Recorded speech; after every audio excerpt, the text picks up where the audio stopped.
বিসমিল্লাহির রহমানির রহিম। Hello everyone, আলহামদুলিল্লাহ।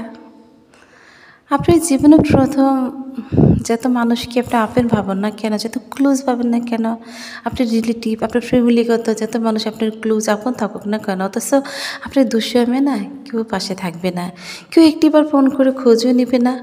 তাই তো বলি, আপনার বাসায় কতগুলো আয়না আছে না, একটা না একটা আয়না অবশ্যই থাকবে।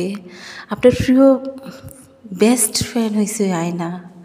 আপনি দেখেন যখন একাকিত্ব থাকবেন তখন আপনি চুপ করে আয়নার সামনে দাঁড়ান, তখন আয়না আপনাকে সুন্দর একটা মুখ দিবে, আপনি যা বলবেন আয়না তা বলবে। এমনকি যখন আপনি বিরক্ত হয়ে যখন আয়নাকে ভেঙে দিবেন, কোনো একটা কিছু ছুরি মারবেন আয়নার উপরে, আপনার আয়না নিজে কিন্তু ভেঙে চুরমার হয়ে যাবে, তবুও কিন্তু আয়না আপনাকে আঘাত করবে না। তা আমাদের বেস্ট ফ্রেন্ড আয়না, আয়না ছাড়া কেউ না, তাই না? আল্লাহ আল্লাহ আল্লাহ, বিপদের টাইমে শুধু আল্লাহই রক্ষা করে, আল্লাহই পাশে থাকে, আর ব্যক্তিগতভাবে বাসায় আয়না থাকে, তাই না? আলহামদুলিল্লাহ, ভালো না? জাস্ট